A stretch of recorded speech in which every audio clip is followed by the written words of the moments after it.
Live from Tirana në Top Albania Radio. Edhe një herë live nga Live from Tirana, që do të thot drejt për së drejti nga zemra e kryeqytetit të shqiptarëve këtu në zemër të Tiranës. Unë jam Ronaldo Sharka, 11:08 është ora eksakte në këtë moment dhe kam kënaqësinë të kem në studio një mjek shumë interesant, të nderuar, gjithashtu mjek e estetisë, por dhe përfaqëson gjithashtu kirurgjinë plastike. Ato që përket të bukurës në fund të ditës, por jo vetëm, shpesh herë rregullon, menaxhon dhe stabilizon situata në trupin ton që shpesh herë nuk ndihemi rehat. Mirë se vjen në studio Panajot Pano. Mirë se gjeta. Panajot Papa, faleminderit edhe yes. Faleminderit për ftesën edhe për gjithë informacionin që do japim te pacientët për të mirën gjithmonë të tyre.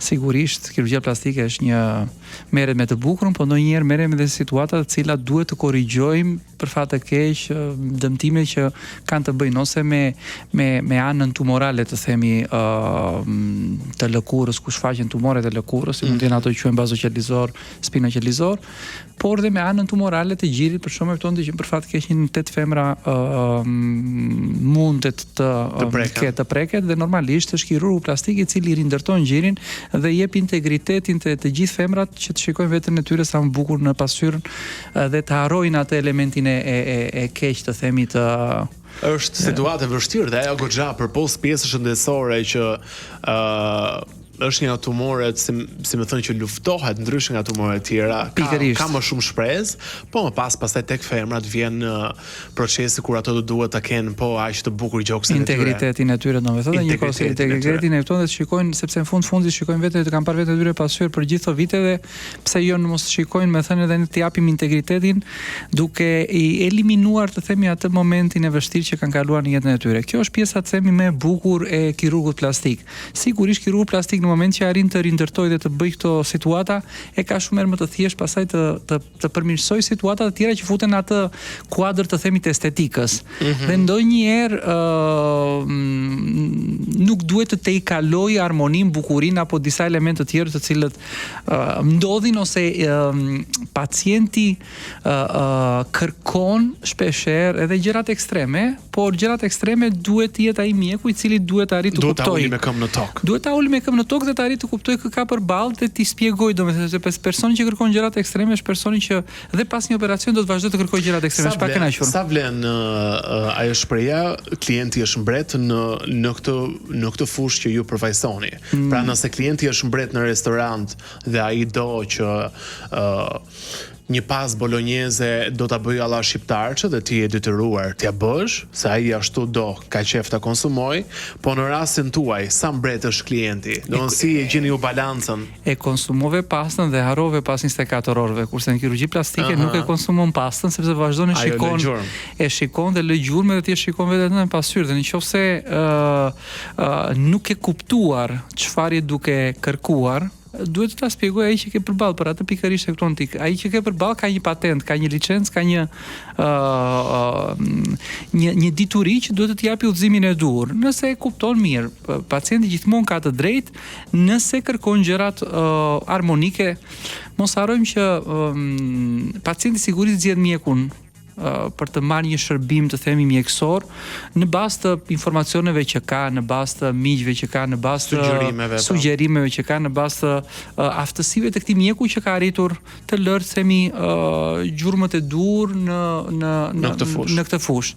Nga ana tjetër, ka shumë rëndësi që nuk mund të kërkosh gjëra ekstreme. Domethënë, gjërat ekstreme kthehen bumerang për të dy palët, edhe normalisht pacienti nuk ka të drejtë. Nëse është shumë e rëndësishme në momentin e parë që vjen një pacient në klinikën time, unë e dëgjoj, nuk duhet ta injorosh. Jo vetëm ta injorosh, po dhe nuk duhet ta devijosh, nuk duhet t'i thosh pacientit, shikoj si e ke, jo, po edhe shikoj si e ke buzën për shembull. Pra ti nxjerrësh në pamje duke gjëra që për shembull ai ka mund të jetë rehat. Sigurisht në moment që ka ardhur aty, u shfrur para një karike, automatikisht presuponohet që ka një shqetësim, se për ndryshe nuk do ulej aty. Thjesht duhet ta dëgjosh, e dëgjon edhe nëse rrugëtimi ish i përbashkët ti arrin të japësh informacione duhur. Nëse rrugëtimi del në gjërat më ekstreme që pacienti do pentohet, duhet ja thosh. Edhe është shumë e mirë për të dy.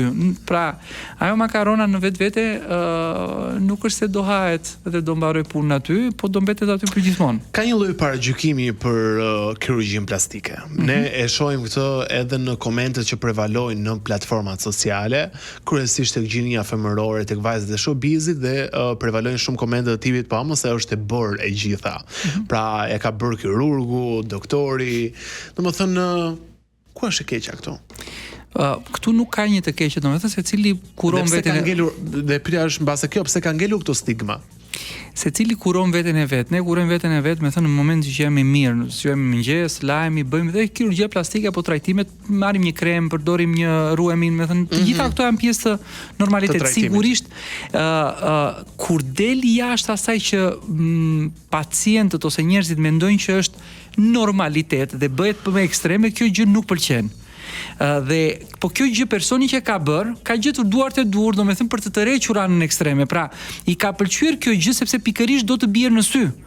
Në ana tjetër, pra mund të jetë që dëshpëruar, sa që do të bjerë në sy me anë ekstreme. Domethënë neve nuk duhet të bijmë në sy për gjërat e jashtme, ne duhet të bijmë në sy për atë që kemi brenda në trurin ton, kemi diturinë ton, gjithë bukuria në jetë është ajo mistike, do të thënë gjëra më mistike, domethënë që është karakteri jonë, ne nuk duhet ta harrojmë asnjëherë. Pjesa jashtme ka një rol të rëndësishëm, ndryshe do trajtoheshim. Pjesa jashtme luan rolin sigurisht për të ndier mirë, po nga ana tjetër pjesa ekstreme i bën gjëra, domethënë këto në karakterin ton neve na tërheq ajo ekstreme, të kuptojmë atë çka ka bër ose si do ishte kjo gjë, domethënë nëse në anë e kirurgjisë plastike besoj se është i vetmi specialist të themi që has historira të veçanta, historira të themi shumë të veçanta, sepse njerëzit kërkojnë gjëra të veçanta. Dhe këtu duhet të kuptojmë çfarë, nëse duhet mjeku ta ndjeki pacientin apo nëse duhet t'i japi informacion e dur. Kemi historira domethënë më të ndryshmet që unë jam shumë kurioz për të dëgjuar historira, për të kuptuar pak edhe tipologjinë e shqiptarëve, se si janë ato në raport me kirurgjinë plastike dhe estetikën në trajtime profesionale, por do bëjmë një gjë bashkë, do shkojmë pak në reklama dhe do rikthehemi shumë shpejt në studio që të marrim pastaj kishë sa përnxemje për të futur pak audiencën në kurtin e ëmbël të dëgjimit të bisedës dhe do të rikthehemi shumë shpejt në studio.